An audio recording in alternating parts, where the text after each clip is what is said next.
I believe this is your first episode as well. So it is. So thank you for doing this with me. I think that my team is probably as nervous as me, so bear with us. But it's really like a casual chat.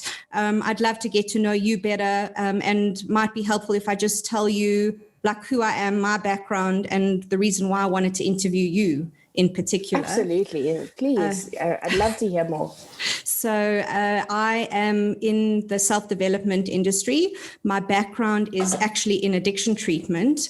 And through my own journey, I just learned that a lot of people, if not all people, rely on some type of coping mechanism, whether it's healthy or unhealthy, to be able to function in life. And in that, I wanted to learn how to actually almost bottle this thing that you have, like that X factor that is about power and about being able to make choices in life, as opposed to just being this passive participant and seeing, going wherever the wind takes you, but rather being really directed and, whichever way you would like your life to go, no matter what the circumstance, that's the way that your life will go. And learning how to teach people the tools in order to be able to do that. And obviously your story inspired me and millions of other people. And I wanted to like almost pick your brain and find out from you, like, how much do you know about the actual details of how you managed to do what you've done, and how you utilize that strength now in your current life? I hope that makes sense. That's a big start. So, wow, I think, I think sometimes through life, we go through many challenges, and we go through positives as well. And I must admit, I'm probably not the best person with psychologists. I know that when I was younger, my coach actually, I was 14 years old, I think, and she tried to send me to a psychologist. And, I must admit, I don't know if I really enjoyed it, or I also learned quite quickly that I could probably wrap a psychologist around my finger, so tell them what they want to hear rather than what you need to get out. I'm not the best fan of psychologists or psychiatrists or anything like that. But I think in being in the realm of sport, it opened me up to so many different opportunities of getting to understand myself and getting to know myself. And also, I think people that I've come into contact with, you always find that one person that makes you think, sometimes uses the same behavior as you, so you can see that type of behavior. Sometimes it's not so nice when you see it and when it plays out. But it's been a number of years that I've tried to find myself and understand what it is that allows me to get through some challenges. And obviously some challenges you get to, those mechanisms don't really help, but you have to try and change them to try and get through them. So I think as I sit here, I've had to take a hard, long look at myself, and I think realize what it is, firstly, that is about me that made me successful, or people say I'm successful. In my world, I don't believe I'm successful yet. So yes, maybe in sport, but not in the rest of life. And, I'm also not pretty much like everybody else in that, yes, I went to school, matriculated, but then I kind of put life on hold to be able to train and to compete and to, achieve my one dream, which was going to the Olympic Games. So I'm pretty much like a 36-year-old living in a 26-year-old's realm of world and learning what the 26-year-olds would have learned. And again, that's not something that I would have specifically known unless I'd been through some of the challenges that I've been through, or literally had people say to me, Natalie, relax, you need to experience these things that you haven't been able to experience. So, for me, it would be more competitive and saying, why am I going through this? Why am I doing that? Now, I speak a lot about challenges and going through things, and maybe to mention a few of them. I think when I retired from sport, I believed that I was ready to move into business, and didn't realize that many people actually just see me as the sports person. They don't really see anything more. So I had moved on and nobody else wanted to move on. And I had to come back to the space that I had to sort of join in the middle and realize, hang on, sports is so much part of my life and it has made me who I am. And I've got to use that to move forward, and that I can't just jump in and move forward. So let me start at the beginning. Please do. And I think through my childhood, I just lived life. I sat on the side of the pool and I used to watch my brother swim, and I decided I wanted to swim. And I got into the pool and I swam. I'm going through my little nieces learning how to swim. And I said to my mom the other day, but I didn't go for lessons. And she said, but Natalie, you learned how to swim by watching. And I got into the pool and I swam. A lot of kids learn by getting into the pool and doing. So again, I learned a little bit about myself just the other day, in that actually, you know what, it can be by just doing, presentations, by watching virtual presentations, one can learn so much. I don't physically have to always do it to be able to learn. And I think from there, it was just a love of sport. And I think I was 14 years old when I moved to the senior squad, and I started training quite competitively. And I swam my first international competition for South Africa for the senior team. And I had a really bad competition. I missed my race. And with that, the media arrived. And with that, I felt like I'd been an absolute failure. I'd let South Africa down and that I shouldn't be part of the teams.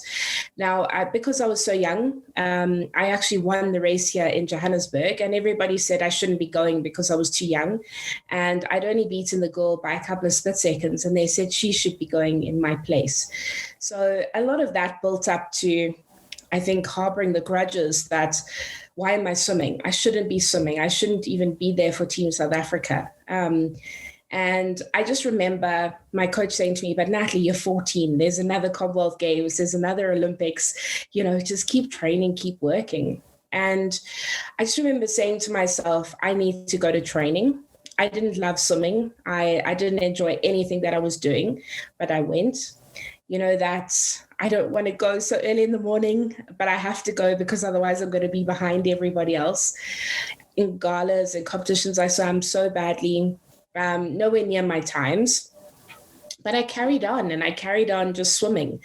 And it took me probably about a year to start coming through that. So we're talking 1998. So about 1999, I started coming around it. And 2000 is the Olympic year. And I just sort of got back into myself. 2000 came up, and I had 4 races that I could possibly qualify for the Olympics in. And the last race, I missed the first 3 opportunities. And the last race came and my coach said to me, Natalie, this is it. This is your last opportunity. And I missed qualifying by 0.03 of a second.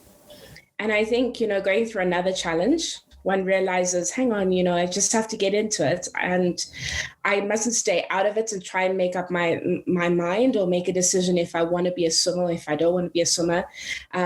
Just get in and swim. And I kind of realized that I've come through something already. So it is possible to come through it and possible to do better and to get back to myself again.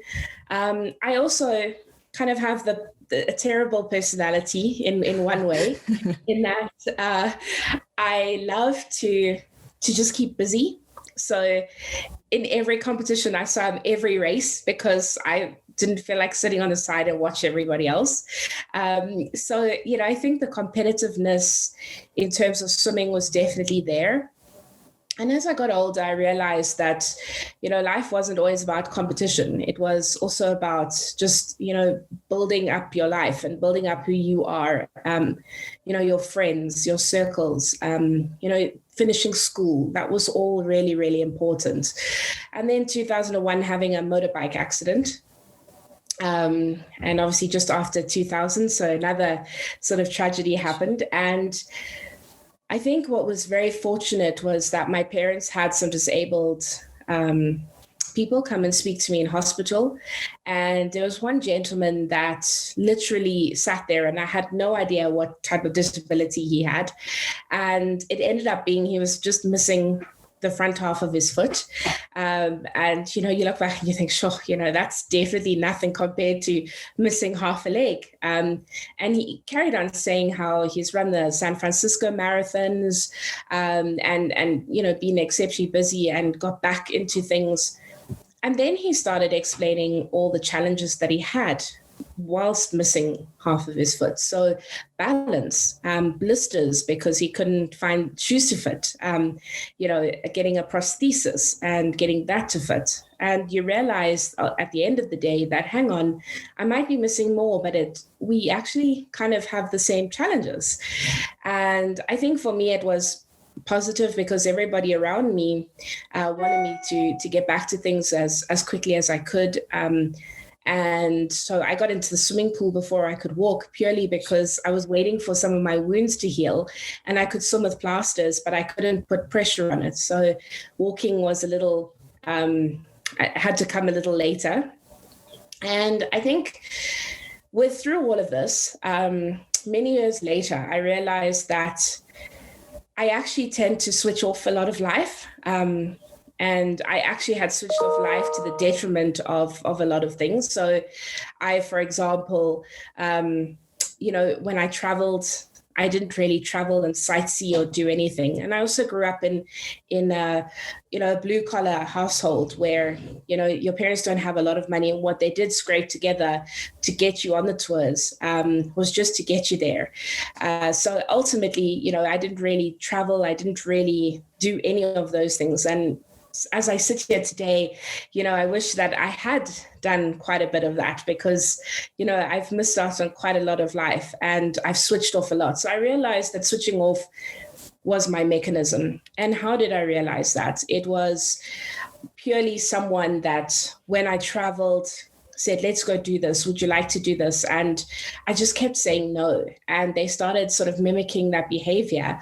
And with that, I started realizing what I was actually doing. So it's kind of what comes first, that then I have to step back and say, okay, no, let me climb out of my box or my comfort zone and do something different. With that comes a lot of challenges because you kind of see some harsh realities about yourself. And I was probably in a terrible space for about a year or 2 years. I tried to take myself to a psychiatrist. And I know the psychiatrist said to me, but Natalie, you just retired from sport. You're going through what any person retiring from sport would go through. You're not really depressed. And I found a job. And ultimately, I think I found something that fulfilled that space that swimming made me feel. So I work in social media, and with social media, you're always on the go. You're always trying to create content, trying to do things. So ultimately, it gave me that same feeling, and it kind of felt like I was still in the pool again. So I think I've been fortunate in finding that. I know a lot of athletes don't really find that. But life has been, quite challenging because ultimately I want to move on and be the success. And when you pitch to clients, people are like, but aren't you the swimmer? What are you doing here? And I think I retired about, 8 years ago. I can do something different. So I think, it is a daily struggle with oneself in terms of moving on, in terms of also learning. A lot of people think that you've won these medals. So you come into a business and they also think that you know everything that is to know about the business. And you say, no, I have to start kind of from scratch and build up again. So there's a lot of, I think, one way or the other way, and it's to try and find the middles constantly. And again, I think if it wasn't for that individual that has shown me so much about myself, even the negatives, I think that that changed quite dramatically. And at first I didn't really accept it, but I come through on the other side. And I think if you had to ask me what that X factor is, throughout life, I think it's been the ability to switch off and just get the job done. But at the end, it also caused a lot of trouble on the other side that one had to deal with. So trying to learn how to deal with it slowly and compartmentalize in order to manage things better. I think that's incredible. And I think your insight into your journey so far is, I mean, I think you might describe yourself as, still being kind of like 27, but your wisdom is that of someone who's really lived. And I suppose the reason why I've also got the fascination with professional athletes is, to some extent, I equate addiction to the same type of experience where it's one track. That's my goal, that's what I'm aiming for, and kind of everything else needs to be on the side. And when we transition into a different way of life, a different type of life, so whether it's a captain of industry retiring or professional athlete or an addict, like giving up their addiction and living some type of balanced life of normalcy, whatever that is, that how do we do that? How do we learn to bring all the elements into our life? And for me, that ability that you have, those strengths, that discipline, that consistency, that drive, those are the mechanisms that we want to be able to utilize in whichever area that we go into. And like you said, even in that, to be able to deal with our areas of weakness, and that it takes a bravery to be able to acknowledge that. And I think that some people get stuck in the shoulds and the musts. I should just know how to do this, or, I should just know how to run a business, or I should just know how to live life effectively. And the truth of the matter is, for most people, we miss it along the way, whether it is through like the fact that we've been focused on one particular area, or even sometimes it's growing up with parents that maybe protect us from learning to kind of deal with the difficulties and the hardships. Of course, your difficulties and your struggles, were either self-created in the, when you missed races or whatever the case was. But from 14, like that not qualifying, not, feeling good enough or worthy to be there, that easily could have stopped you from like pursuing anything further. And instead you used it to be able to push yourself to get to where you need to go.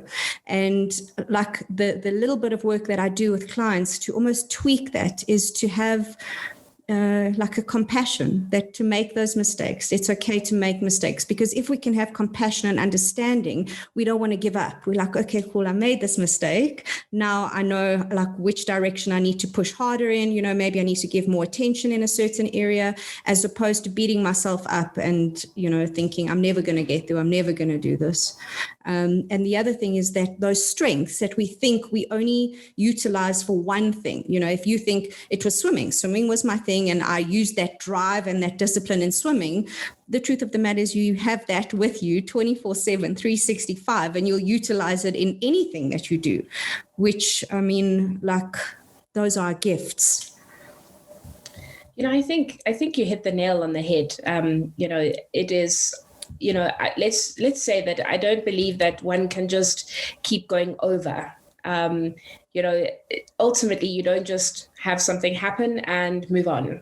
It is a space and time. And I think once you, maybe let's use an example of breaking up with a boyfriend or a girlfriend. Once you've done it once, you know that you have the strength to be able to do it again. And nobody, the steps that you go through of not feeling worthy, not feeling wanted, I think those are always there. It is how you deal with that. I know I've had a few conversations with psychologists, because I just believe that one can physically, if you put your mind to it, you can do it. And a lot of people and psychologists say that it's, in terms of addicts and a lot of people cannot just move on. They cannot just get over that point. And I think, as I said, once I done it once, I think it was, I knew it would come. I didn't know how long, I didn't know how short, but I was just going to do it. And I think that was what was important, was that you didn't just stay and forget about it. You didn't just think, oh, I haven't been through stage 1, or I haven't been through stage 2, or I haven't been through stage 3. There's many stages that many people, that they talk about. I don't know all of them. I mean, you'd know more. But in terms of that, I probably haven't been through stage 1, stage 2. Sometimes you jump them, sometimes and it's just to go with it. It's just to keep finding that why about yourself. And, when I retired from swimming, was probably the hardest part for me, was finding myself and finding what it is that made me me. And again, I had a few mentors that said to me, but Natalie, what made you successful in swimming? And I used to go back to them and say, but you're not helping me. You're not getting me to any point in my life. And they say, we just figure out what it is that makes you you, what made you successful. And I think one thing that I picked up was that I'm stubborn. I'm extremely stubborn, and to my detriment sometimes, sure. But it also gets you through things. And I think to trust in that, and to trust who you are, and where you want to go. It's not always easy. I must admit, I struggle to see my future, which, being, am I going to finish my studies? Am I going to work in social media for the rest? I think I'm a true millennial like that, but can't stay in too many things for too long. But ultimately, to trust that there is something, sure. And to find mentors, to find people that can help. I think has helped me tremendously. Mm-hmm. You talk about also self-love, and within my swimming, within my business, I know what I'm talking about and what I need to do. But in your personal life, I always say to people, I always call myself Shrek. I always feel like Shrek. But at the end of the day, it's how do I cope with that with other mechanisms as well? Mm-hmm. And, I was just, I think, fortunate that came with me. And, that I am able to use that. But some things I can't, and some things you need someone else to show you and to make you see. To remind you that, Natalie, you can't be everywhere at once. You need to just focus on one thing, and try and get over those hurdles before you can carry on with the rest. So, I think your words are very wise in that sphere. And, I wish that everybody had the ability to just keep going and keep working. But I too have been through the stages where it's been very difficult to try and get over it. And one day I wake up, and somehow it just all clicks and it all comes together. And it's just to trust that might happen, and to work towards that morning, that sunrise that you wake up to. I think you're absolutely right. And I think you point out something that's really important, and that, from when we're little, we have a team of people always around to guide us, whether it's our parents or teachers. And, at school, we've got coaches and we've got mentors, and that shouldn't change as we get older and in any stage of our life, that there have to be people that have kind of walked this path before us and that can guide us. And the more information we can get and the more open we are to the guidance, the more successful we can be. I'm being told by my team that we are running out of a little bit of time, but I wanted to share a story with you before we end. It's really interesting because I took my daughter when she was about 3 years old to swimming lessons, and something that was so random, really was a life-changing experience for me. And she was swimming really well. And so I started clapping and I said, "You're so good." And the teacher stopped the lesson and started shouting at me. And I didn't understand what was going on. And she said, "Your daughter is always good. She just happens to be swimming well right now." And this light bulb went off for me, that I realized it doesn't matter what we are doing well. Our intrinsic value as human beings never, ever changes, whether we are at the top of our game or not. And that it's our belief system around who we are and what we deserve and what we're capable of that needs sometimes adjusting, but our value is consistent and stable forever. And I really appreciate that you've taken this time, and it's certainly been inspirational to me. And I want to say to you, I look forward to what your journey brings, and that to give yourself permission to dream. I mean, you've done it a million times before, and this time is no different. Whichever direction you want to go in, I think that you have no option but to be successful, because it's part of your core. And it's going to be exciting. I look forward to seeing how your story unfolds. Thank you very much, and thank you for having me on your podcast as well. I think it's important, and it's become a big topic within sport currently, and that is mental health. And in terms of swimming specifically, a lot of swimmers have come out and mentioned a lot about mental health in sport. And it's something that I know athletes are looking towards, and a lot of people are looking towards, building into as part of the part of sport. So it's not just about going to a physiotherapist, but it's also about the mental health at the other end. And for everybody, it's challenging. I just think for swimming, you this person for so many years, and you try and move on to something else is quite challenging. So I'd like to take this opportunity to thank you as well, and thank you for the role that you play within people's lives. I'm not, as I said, I'm not a psychologist, or I don't really like psychologists, but ultimately I've seen the difference that it can make in a lot of people and a lot of youngsters. And going forward, because everyone goes through challenges and everyone goes through different parts of life, and we all see it very, very differently in different sides of things. So thank you, and thank you to your team as well, and I wish you all the best for thank you, and to you.